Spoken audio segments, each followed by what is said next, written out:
We get the bills from increased health problems in regards to tobacco. And we get the bills in regards to increased insurance and healthcare costs in regards to alcoholism. We get the bills in regards to drug addiction and the portal that it continues to ascend to in regards to opioids, fentanyl, and everything else.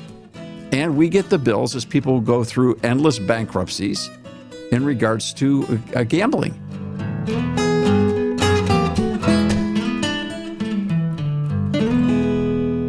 Well, this week we're bringing another article from The Atlantic to the table. Another one. I have two in a row. We're reading The Atlantic. That's no secret here. We have a subscription to The Atlantic. We read it often. The headline, Legal Weed Didn't Deliver on Its Promises. Advocates touted a host of benefits and no real cost. That's proved to be a fantasy. Well, first off, what jumps at me is that, no real cost. Advocates touted that. So did we really think there would be no real cost? Well, we didn't think that. It's something that this is a topic that we have been talking about. Dave, how long have we been talking about increased legalization of marijuana? 10 years, maybe?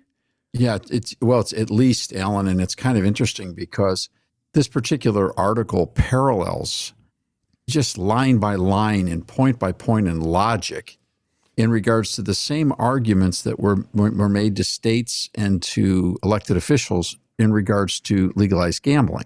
The same rationale, the same points, they ran down the same path. And now basically The Atlantic is saying it's all a crock. None of it came true, all the promises. And so it's fascinating because for us, it feels like it's deja vu since 1988. Yeah. Well, and I appreciate them doing this. I think it's important to point out who wrote this piece. Jonathan Calkins, a professor at Carnegie Mellon, and Keith Humphreys, a professor at Stanford. I know they do other things, but that's just a quick bio, and folks can look their names up as well. They've been involved in this discussion. Yeah, their field of specialties in psychology and mental health. Yes. So they've been working at this for quite some time as well. Well, and I think it's important too because these are not. First off, these are not obscure voices in regards to credibility in the marketplace, unlike the Associated Press, which has now got a famous formula for writing the story that they're getting paid to write by a foundation and then going out and finding some obscure part-time adjunct professor in some obscure university in the middle of who knows where and quoting them as an expert just because they can say professor. This is not one of those articles. Right. This is an article. And yes, is that kind of snide? Yeah, you're darn right. I'm sick of the Associated Press doing what they do with false moral authority, false academic authority, and then trying to pretend like they're the objective bearers of the news. This particular article from The Atlantic is credible. The two people who, not because I agree with it, but because they're in the field, they're worth listening to. Well, they're living the life in those respective fields. But you hit on something, Dave, when you talked about the arguments that we made against gambling as well. What's interesting to me about this piece is the fact that governments seem to fall in love with vices as much as the American people to do, and they become addicted to those things. I mean, when you look around the country, whether you look at, tobacco products, whether you look at gambling, whether you look at alcohol, now we're talking about marijuana, weed, you see the governments that have fallen in love with it and say, wait a minute, it's okay to participate, but only if we have the monopoly on it. Only if we're the ones that are allowed to be the official pusher. I mean, how many times have we seen, you look around the country at the state lotteries. If we tried to run the same lottery out of our house that the states run, we would all be prosecuted for crimes, for illegal bookmaking, for running numbers. Yet the state does it. The same now with marijuana, the same with alcohol. The government becomes the biggest addict. This is really interesting because in one lifetime, we've seen state governments, which it took a lot of fighting in this country to come to a place where we got to alcohol distribution through state agencies and licensing. Now, we're not going to relitigate prohibition. It's when people try to do that, it's such an absurd hypothetical that it does reduce credibility. But there are lessons to be learned from the debate of prohibition. The first one is, can you imagine that the United States Congress passed a measure to amend the Constitution to ban the sale of alcohol and that it was ratified. This was a federal constitutional amendment. How fed up did people have to be with alcoholism to go to that length to try to stop it? Yeah, that is hard to believe looking back now. Yeah, Isn't that interesting? It's tough to wrap our head around. It's still tough to wrap my head around the fact of the percentage of the population that actually does consume alcohol today. It isn't as high as I think many would think. But then when you look at all the commercials that are held for it, you're like, wow, everyone must do it. I think, and again, it's not to sound a prude or to be pushing prohibition in any way. I think it shows the government's addiction to it, number one. But number two, it also shows, just like with weed or gambling or alcohol, that a small percentage of the users do drive a lot of the consumption of those products. Those Always. are addiction-based products to where you need people spending a lot of money on them. It's not a lot of people spending a little bit of money. It's opposite of that. It's a small percentage of people spending a lot of money. Yeah. Well, and I think alcohol is that in a lot of ways, but I don't think that one necessarily has to be that. Right. I think you could have just a reasonable alcohol selling business, table wine or something that didn't necessarily have to addict people. Right. No. I agree. I'm just saying, when I think of how it's done in the States, I mean, as far as different, you think of bourbon and all the craze that was done, and people wait in lines for it. And that's for a variety of reasons, but it's only the state that can sell it. Yeah. It's only them that's legally permitted to sell it to anyone. That leaves you scratching your head and say, why is the state in so much control of all these vices? In one lifetime, we've gone from the government receiving significant tax revenue and controlling tobacco sales and alcohol sales to adding two more. Yep. Right, the gambling world and now marijuana. So if we put the four on top of each other and ask ourselves, how much would it take for a state government to now leave the arena of addiction? Because all of these are addictive substances. There's no question about it. I mean, people get hooked on tobacco, they get hooked on alcohol, they get hooked on marijuana and the attending drugs that follow it, especially today's marijuana, without a doubt. And they clearly get hooked on gambling. And I would suggest that perhaps can we add sugar to the list? Can we add sugar to that list? All right. That gambling is at the 5 to 7% predicted addiction rate in regards to gambling, is probably the least addictive of those four substances. But if you add up each of the addicted communities, if they were all the same as the seven, you're talking about government being in business in the sense of capturing 30% of the population. They're the ones 28 if we want to be specifically mathematically correct. Yeah, and they're the ones that control it. And actually, government's the one who becomes the biggest addicts, because then they're never going to get rid of it because they believe that's revenue, whereas they don't take a look at the entire economic picture when it comes to those products. I mean, how many times did we hear during gambling and also during the marijuana debate, well, people were already doing it illegally, so you might as well make it legal. Well, what we've discovered from that worked out for us. Well, it hasn't diminished the illegal side of it. You've actually opened the door for some people to do it in the illegal way, because in gambling, there's better odds on the illegal market, number one. And number two, on the marijuana, people have better options, and sometimes it's cheaper because there's not as much tax on it. Yeah, people grow it themselves and sell it, and for tax free. Yeah, yeah. So you can do the simple math. You can leave morality out of it. You can do the simple math and ask yourself, what's the correlation between the number of alcohol, tobacco, gambling, and marijuana lobbyists in every state capital and on Capitol Hill now compared to what life looked like 30 or 40 years ago? So not only do you have the state budget addicted to these revenues, because if you were to walk in and say, let's just have a conversation about getting rid of all this stuff, you would have lawmakers all across the aisles standing up on top of their chairs screaming, then we'll have to raise your taxes. Because, okay, wait a minute. Whoa, you'll have to raise my taxes if we get the government out of the addiction business. Well, this article points out that a lot of times these marijuana industries aren't even paying their taxes to the tune that they thought they were going to. There's such a proliferation of it. There's not as much tax money to be had at the volume that they were talking about. And sometimes they just default on the taxes. So it's a very crazy thing. Now let's go back to the original purpose of government. What's government exist for? Well, government, the American form of government, the whole idea was to secure your rights, to permit you the right to self-govern. Now you say, well, that's my point. I want these things decriminalized and legal because I choose to govern myself. Okay, well, I'm good with that idea of self-governance, and I want to do whatever. But like we've always said, back in the early days, we said, well, you've got marijuana, or you've got liquor, and you've got you've got tobacco. So now, why don't you just go ahead and legalize all drugs? Oops, be careful what you wish for, right? Yeah. Because we're fast ascending into that track.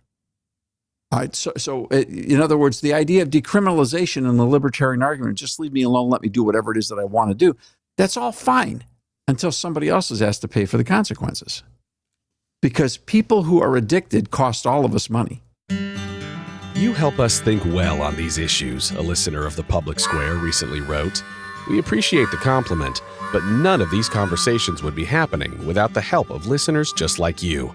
Every day, good old regular people of all ages take a moment to send support to the Public Square. Giving is easy, safe, and secure. Just log on to thepublicsquare.com to find out how. Thank you for helping to spread the light of liberty across the land.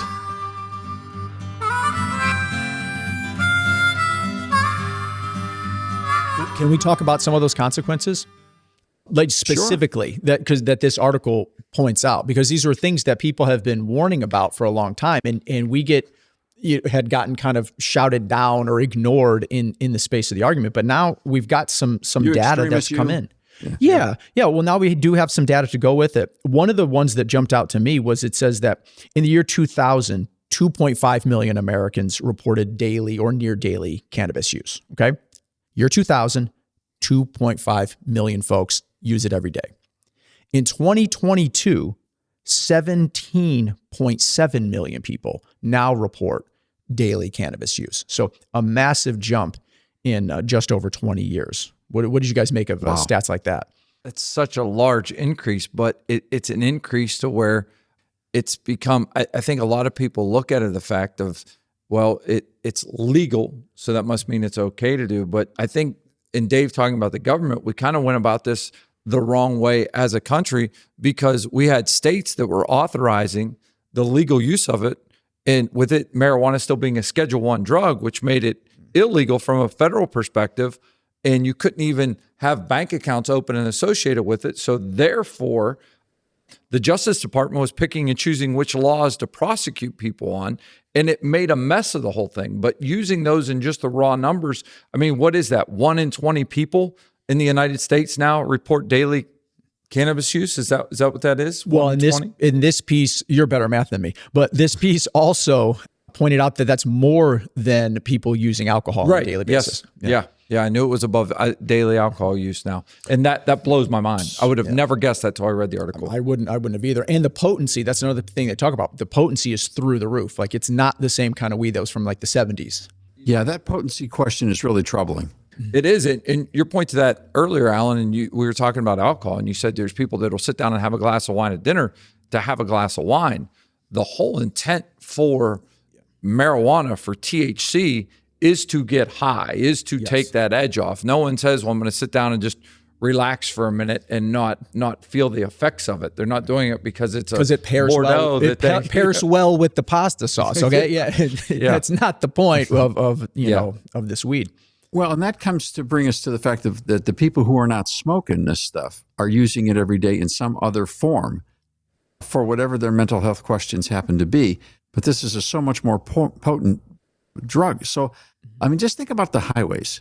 How many people driving are drunk or near drunk? How many people driving are stoned? Well, this piece says strong legal marijuana has been followed by increases in automobile crashes and emergency room visits. This was something that we were saying 10 years ago, at least, was probably going to happen.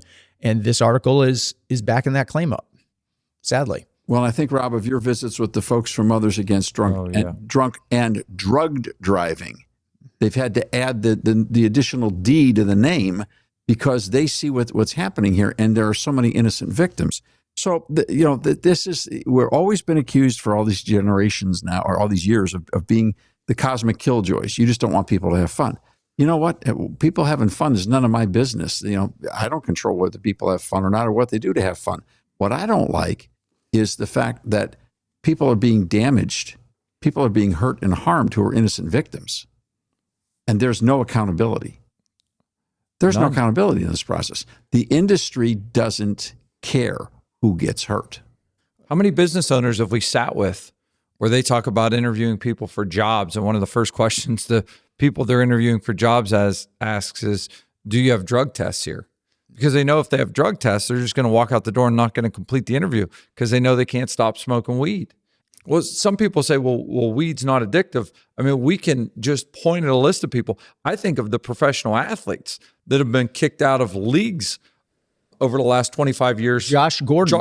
I'm a Browns fan. Josh Gordon was one of the best wide receivers. Sorry to interrupt, but you brought up Josh Gordon. I know. I'm sorry. It was such a heartbreaking story. I watched this man play live when I worked for the Browns, and it was one of the most talented individuals I'd ever seen. And they had these NFL drug laws, and he just couldn't stop doing it. Now, that's a whole nother question about. It's very sad. It's so sad. Should they have had these laws in place that he can or can't do this? That's up to them. But that was the tragedy. rule. It was and the he rule. couldn't stop for tens of millions of dollars. Which is your point. That's your my point. Yeah. So there's so many levels in which this can be debated. The point is that whether you're coming at this from a mental health perspective, whether you're coming at it from an economic perspective, whether you're coming at it from an employer's perspective, it's already difficult, tremendously difficult, to staff a large number of industries in this country. A lot of jobs are open, and a lot of companies are giving up because they can't get staffing. Now you add this question into the process of, if 1 in 20 people coming through the door looking to apply for a job are hooked on marijuana, okay, that's one less person I have to look forward to bringing onto this staff. It's tough. It's a very tough situation. The point of the article is the promises weren't delivered upon. And in fact, what we end up getting left with is the baggage. So who wins? The marijuana industry wins, and the politicians that get money from the marijuana industry win, and the media wins because they get the ad dollars. Yes. Right, especially in the gambling industry. Yes. They get the ad dollars. So those are the winners, and I would contend that everybody else is a loser on all four of these substances. We get the bills from increased health problems in regards to tobacco. And we get the bills in regards to increased insurance and healthcare costs in regards to alcoholism. We get the bills in regards to drug addiction and the portal that it continues to ascend to in regards to opioids, fentanyl, and everything else. And we get the bills as people go through endless bankruptcies in regards to gambling. I mean, so it's kind of like, I'm not against the party. How come I just keep getting the bill? Dave, did you see the Center for American Progress? Their name popped up in this piece. Please do tell. Oh, I thought about you when I saw it, so I didn't know if you had anything to say. Rob, did you see that? Yeah. I just thought it was interesting. They're a progressive organization, and they've long been making, I think a claim worthy of listening to. They've been saying that discriminatory enforcement of marijuana laws is one reason that Black and Latino Americans make up 2/3 of the prison population. That's a quote from their organization that's included in this article. And so nobody that's a good-hearted person wants to see, minority population imprisoned at a higher rate. So it's a good argument. You want to look into it. But when you dig down and look at the numbers, and this Atlantic piece makes it clear, it says that 2% of inmates were in prison. Only about 2% of inmates were in prison solely for marijuana offenses. And that's something I remember Rob making this case often. It's just not usually why someone's in prison. No, you could have enough marijuana on you, even for the last 5, 10, 15 years to roll 20, 50 joints, depending what state you're in. As long as you weren't selling marijuana out of large filled garbage bags from your trunk, they kind of left you alone. That's the unfortunate part is, that's not enforced. We have a fentanyl problem. We have an opioid problem. We have so many drug problems in this country. The thought of the government embracing and legalizing another drug to introduce those folks into more what could potentially be a gateway drug to more harmful just always leaves me scratching my head. But they do it. They do it on the false promise of the almighty dollar. And that article goes into explain is the almighty dollar doesn't follow. Well, and the thing about this is that the folks that have really helped us think through this process even more clearly were local Black pastors near where we live. Those are the folks that you'd think, oh, maybe they'd be all for, if it's incarcerating their youth, maybe they'd be all for legalization of marijuana. But the Black pastors that we know that are really thought leaders in this space are the ones that are saying, no, the marijuana itself is devastating our community. We don't want more of it. We especially don't want the government involved with it or these big businesses. Like we got big tobacco already. You don't need big marijuana as well. And they also know if it was legalized, they talked about still going and busting down the doors in their neighborhoods to haul those people to jail because they would still claim they were selling it illegally. So they know it was a no-win situation all the way around. Yeah. Well, there's an answer to this problem, and we're going to keep talking about it as long as we can. And that's that if somebody will get a hold of Morgan & Morgan or one of these very big personal injury law firms and help us put together a class action suit against the marijuana industry for all the harm that they're doing, knowing that they're peddling an addictive substance, why don't we go ahead and do the same thing to big marijuana that was done to big tobacco, which is to make them own the responsibility of the dangers of what they're marketing, so that the politicians can't hide behind him anymore. That's what I'm looking for. So you got a story, you got a lawyer, 1-800-522-VOTE. All right, that's our phone number. If you're a lawyer and you want to get involved in a strategic conversation about how to stop this nonsense, please call us. You know, we talk about the DeLorean often, but I think about if we got in a DeLorean and went back to the 70s, the late 70s, and we were in New Orleans and we said, listen, we're going to go to 2025. And in 2025, you're going to have the Manning family in gambling commercials promoting legalized sports gambling, knowing, Archie being the quarterback back then. And you're also, by the way, marijuana is going to be basically legal everywhere for recreational use. I mean, I just don't think people would have believed you. You would have got laughed out of the place. There's no way that you're going to have Hall of Fame quarterbacks in the family of football promoting legalized gambling. There's no way that there's going to be drugs that the government's going to endorse and make legal. There's no way. Yet here we are. So this is a little bit of a phenomena. The Atlantic puts out an article that we agree with. It's not often. They've certainly got highly qualified people who are writing this article. And of course, they often have qualified people and sometimes highly qualified people. These folks are very qualified to be in the space that they're in because they're professionals in the arena of mental health and from a university and academic setting. And they basically don't have an axe to grind. They're not a competitive industry. They're not a political party that's trying to get advantage of this one way or the other. It's odd because this issue seems to right now be one that has proponents as well as critics on all sides of the political spectrum. So it's a question that actually transcends the bondage that we're in regards to political power brokers and political parties. So the question becomes, can the goodwill of the people prevail on this particular issue? Is a state going to rise up that says, we've had enough? Now, Florida rejected the measure. A year prior, though, Ohio embraced one for recreational drugs, recreational marijuana. So you've got this back and forth, this battle going on.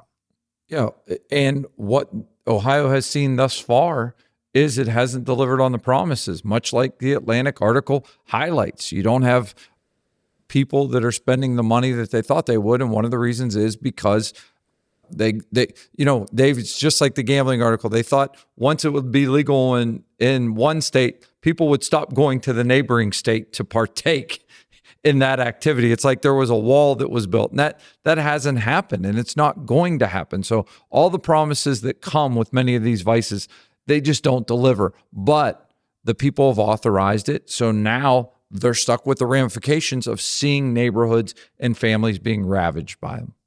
Well, and there's a lot of conversation about how do we get rid of this? How do we go? Do we go to the state legislature? There's lots of different techniques that could perhaps and methods that could perhaps be utilized. I would submit, though, that the best way of pursuing this that we should consider, we've been looking at this a long time, is to hold the marijuana industry responsible for the outcomes of their product. To do that in court and to do it in such a way in civil class action suits that they have to surrender the only reason they're in this business, which is the money. That they realize you can't make money doing this because you hurt too many people and people aren't going to stand for it. There's some things in life that even though you can, the damage says eventually you shouldn't. Surely this has got to be, especially with this potency and the health impacts of this stuff. Surely this is a place where love of neighbor says, and everybody gave up on the medicinal question. Everybody said, look, if a doctor's telling you you could use it, it would help you. Hey, far be it from anyone to keep you from medical care that would help you. That's not the same story anymore. In fact, now it's the exact opposite.